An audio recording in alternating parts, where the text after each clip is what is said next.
सबसे पहले जानना चाहूँगा तो what was your first reaction the moment the maker of this series paper asked you to be on board?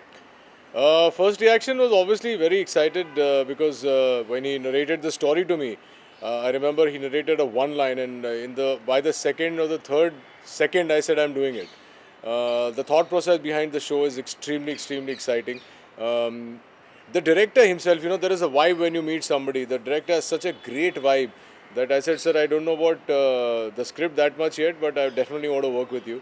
So, and I'm glad I did because Deepak is one of those rare directors who is so efficient in such a short time that it's not funny. I mean, I thought that इतने ही दिन लिए हैं, इतने दिनों में कैसे पूरी shooting हो जाएगी. But he finished my entire work in the dates that he had taken, and I'll just say that it was a very pleasant experience working on paper. मैं डिजिटल प्लेटफॉर्म की बात करूँ तो क्रांति सी आई हुई है और क्या आप मानते हैं कि स्कैम 1992 की मैं जब बात करता हूँ जो इतना खबरों में हंसन ने डायरेक्ट किया है और मैं जब आप जो मैंने ट्रेलर जो मेरे को ट्रेलर से समझ में आता है वो मुझे बहुत समानताएं दिखाता है एक दौर की जो खास दोनों अच्छा दोनों घटनाएं भी यहीं मुंबई की आपको लगता है कि थोड़ा सा अगर पहले हम आते पेपर पहले आता या स्कैम बाद में आता इस बात को कहीं रिग्रेट करते हैं? नहीं, बिल्कुल नहीं. मैं तो मुझे लगता है कि स्कैम के आने से पेपर को और थोड़ा सा बढ़ावा मिलेगा क्योंकि लोगों ने स्कैम को बहुत पसंद किया है. स्कैम 1992 को वो ऑफ कोर्स एक रियल कहानी है, एक रियल कैरेक्टर के बारे में, लेकिन पेपर एक फिक्शनलाइज्ड कैरेक्टर के बारे में, एक फिक्शनल वर्ल्ड है. लेकिन scam is very real. It's one of the biggest scams of India. तो मुझे लगता है कि पेपर का स्कैम के तुरंत बाद आना एक जिसे कहते हैं ना कि एक चलो आपने एक इंटरेस्टिंग शो देखा, एक और इंटरेस्टिंग शो आ रहा है, लेकिन सिमिलैरिटी नहीं है इसमें. थॉट प्रोसेस में सिमिलैरिटी हो सकती है, लेकिन ये जो सीरीज़ है ये बिल्कुल ही अलग है स्कैम से. लेकिन हाँ, आप सही कह रहे हैं कि कहीं ना कहीं कंपैरिजन ज़रूर होंगे और मुझे लगता है कि इस कंपैरिजन में हम सही खरे उतरेंगे. क्या आप नॉस्टैल्जिक होते हैं? जब मैं पेपर की बात करता हूँ, रिपीटिंग माई सेल्फ, वो बहुत ताज़ा करता है क्योंकि इसी शहर की बात, दोनों जगह इसी शहर की बात. इनफैक्ट टाइमिंग भी मोर और लेस सेम थी और इनफैक्ट मेरे शो में हर्षद मेहता का रेफरेंस भी है. ये उसी वक्त की बात है जब उन्होंने ये जो भी स्कैम किया था और उसी दौरान उसी एरा उसी वर्ल्ड की कहानी है ये. लेकिन आप जब स्कैम देखेंगे और अब जब पेपर देखेंगे तो आपको महसूस होगा कि ये बिल्कुल ही अलग है. एक जो जेनेटिकली अलग होते हैं ना, जैसे हम और आप सिमिलर हो सकते हैं लेकिन जेनेटिकली अलग है, वैसे ये दोनों कहानियाँ जेनेटिकली अलग है. और शूट करने का जो इनका स्टाइल है दीपक का, of course Hansal is fantastic. Hansal is a very dear friend. मैंने उन्हें कंग्रेचुलेट भी किया था स्कैम के बाद क्योंकि मुझे ज़ाती तौर पे बहुत अच्छी लगी कहानी. परफॉर्मेंसेस बहुत अच्छे थे, म्यूज़िक बहुत हॉन्टिंग था. लेकिन having said all of that, Deepak ने जो पेपर के साथ किया है, मैं ये दावे के साथ कह सकता हूँ कि इस साल अगर हम लोग अवार्ड्स में गए तो काफ़ी सारे अवार्ड्स पेपर को मिलेंगे. What is the most challenging part while doing this role? बहुत इम्प्रेसिव लगता है जब आप स्क्रीन पे आते हैं, जब आप ट्रेलर देखते हैं तो आपको एहसास होता है कि हाँ कितना रियल स्पेस में है, कि ऐसा कुछ हुआ होगा. सबसे पहले तो मैं शुक्रिया अदा करना चाहूँगा कि आपने ये नोटिस किया. मेरी यही इसमें मैं इनफैक्ट इंटरव्यू में कहता हूँ कि 25 साल से मैंने कोई होमवर्क नहीं किया किसी फिल्म या टेलीविज़न से पहले. ये पहली बार मैंने होमवर्क करके मैं किसी सेट पे गया हूँ क्योंकि ये कैरेक्टर मैंने कभी प्ले किया था, ना मेरी तरह है और ना आसानी से आ सकता था. ये ऐसा नहीं है कि सेट पे गए, लाइन पढ़े और आ गया. इसमें बहुत प्रेप करना पड़ा, इसके लुक पे प्रेप करना पड़ा, इसका एक वॉकिंग स्टाइल जो है उस पर प्रेप करना पड़ा.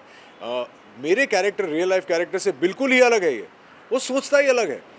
उसका जो लहजा है वो हैदराबादी टोन में बात करता है. वो सब सीखना पड़ा मेरे को क्योंकि मेरे को मालूम नहीं था, तो वो सब करना पड़ा. लेकिन वो चैलेंज था, वही एक एक्टर के लिए वही तो जो चैलेंज ही तो एक्साइटिंग होता है. और जहाँ तक अब्दुल का सवाल है, एक भी ऐसा ट्रेट नहीं है उसमें जो रोहित में है. तो बहुत मज़ा आया यार. आई एम हैप्पी कि आपको गूज बम्स हो रहे हैं ट्रेलर देख के और उम्मीद करता हूँ.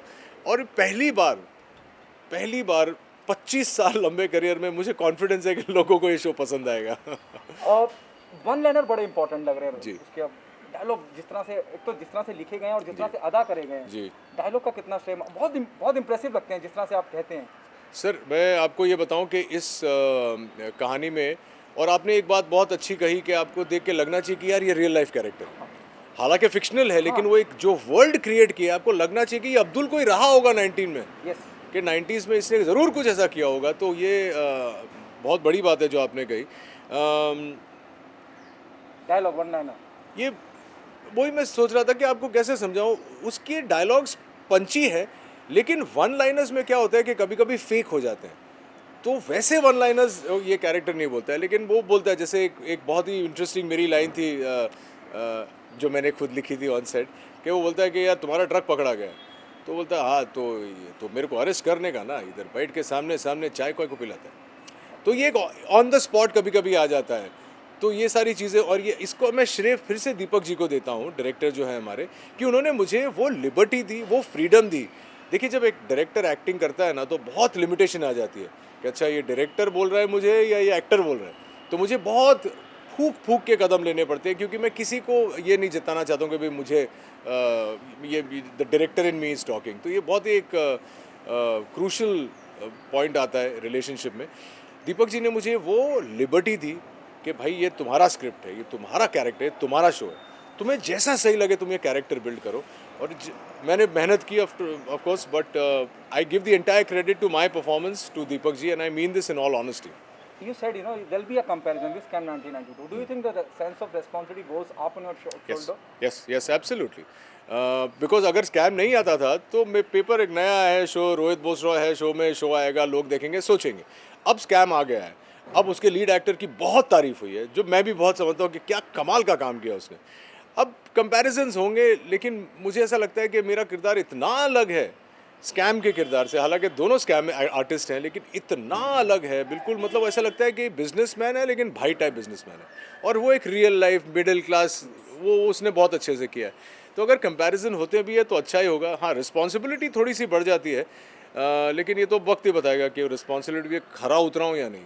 With all due respect, on a very positive note, on a very lighter note, specially to the उल्लू पीपल, क्या आपको नहीं लगता कि और किसी और प्लेटफॉर्म पे अगर जाया जाता है तो ज़्यादा विजिबिलिटी होती है? देखिए इसका मैं नहीं, आपने अच्छा किया, आप सवाल पूछिए, इसका जवाब भी मैं दे देता हूँ।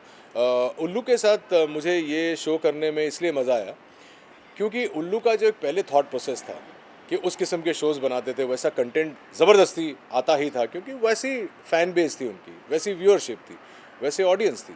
अब उनका पूरा पैराडाइम शिफ्ट हो गया उनके थॉट प्रोसेस में। अब वो कहानियाँ कहना चाहते हैं, और ऐसी ऐसी कहानियाँ कहना चाहते हैं। जैसे पहले पेशावर आया, अब पेपर आ रहा है, और मेरा शो जब लॉन्च हो रहा है उनका पूरा ऐप ही चेंज हो गया। अब ऐप में पेरेंटल गाइडेंस है, लॉक्स हैं, सेफ्टी मेजर्स हैं, गाइडलाइंस हैं। अब ऐसा कुछ नहीं होगा जहाँ पे आप फैमिली के साथ बैठे और आप करेंगे अरे यार ये क्या देख रहे हैं। जहाँ से अब दूसरी आपने सवाल पूछा कि कहीं और प्लेटफॉर्म पे जाता तो रीच ज़्यादा होती। मैं आपको बताऊं, आपने रिस्पॉन्सिबिलिटी की बात की, मैं कहता हूं I am ready to take this responsibility कि मेरे पेपर के आने से उल्लू की व्यूअरशिप बढ़ेगी। मैं ऐसा क्यों सोचूं कि मैं नेटफ्लिक्स पे आऊँगा तो मेरी व्यूअरशिप बढ़ेगी। तो मुझे लगता है कि एक ऐसा शो जो इतनी शिद्दत और ऑनेस्टी से हमने बनाई है, और इतना मैं अपने किसी भी शो या फिल्म के बारे में बात नहीं करता, लेकिन मुझे विश्वास है कि इसके आने से उल्लू को भी फ़ायदा होगा और ऑडियंसेस भी इंजॉय करेंगी, क्योंकि इट्स हाउ डू आई से this, it's very exciting kind of a show. The last question from my end. Tomorrow there's a press show is happening, Surat mein Mangalbari. The reason I'm saying you this, yeah, there's a possibility you'll be keeping a press show, especially for the people, for the family, from the friends, from the industry. Press show for what? At least a episode to, make them watch. So I 3 days back I was dubbing, और dubbing देखने के बाद फिर से मैं excited हो गया था, जितना एक्साइट हो गया था शूटिंग करते वक्त। और मैंने विभू जी को कहा कि कुछ नहीं तो पहले 2-3 एपिसोड का एक ट्रायल रखना चाहिए, प्रेस शो ना हो, क्योंकि अभी तो फ़िलहाल वो माहौल नहीं है कि सबको बुलाया जाए साथ में। लेकिन मैंने सोचा कि दिवाली के दिन अगर हम लोग मिल के एटलीस्ट 1 या 2 एपिसोड देख ले तो बड़ा मज़ा आएगा। अब ये तो प्रोड्यूसर्स पे डिपेंड करता है कि वो ये कर पाते हैं या नहीं, लेकिन मज़ा बहुत है। और मैं चाहता हूँ, लाइक आई सेड, पहली बार इतना एक्साइटेड हूँ, एक बच्चे की तरह मुझे फीलिंग हो रही है कि मेरा डेब्यू हो रहा है। क्योंकि अगर मैंने इसमें फ्लॉप हो गया तो मुझे वैसे कैरेक्टर्स फिर वापस दोबारा मिलेंगे नहीं, क्योंकि मुझे हमेशा ये good looking boy, Harvard return businessman, ये वो वैसे ही रोल्स आते हैं। और अब मैं वो सब मोल्ड तोड़ के वो जो एक होता है ना धरती का, वो करना चाह रहा था, और इसमें मैंने वो किया है, अपनी पूरी कोशिश की है। अब देखते हैं यार दिवाली मेरे लिए कितनी हैप्पी होती है। Thank you so much. Thank you very much, happy Diwali guys, be safe.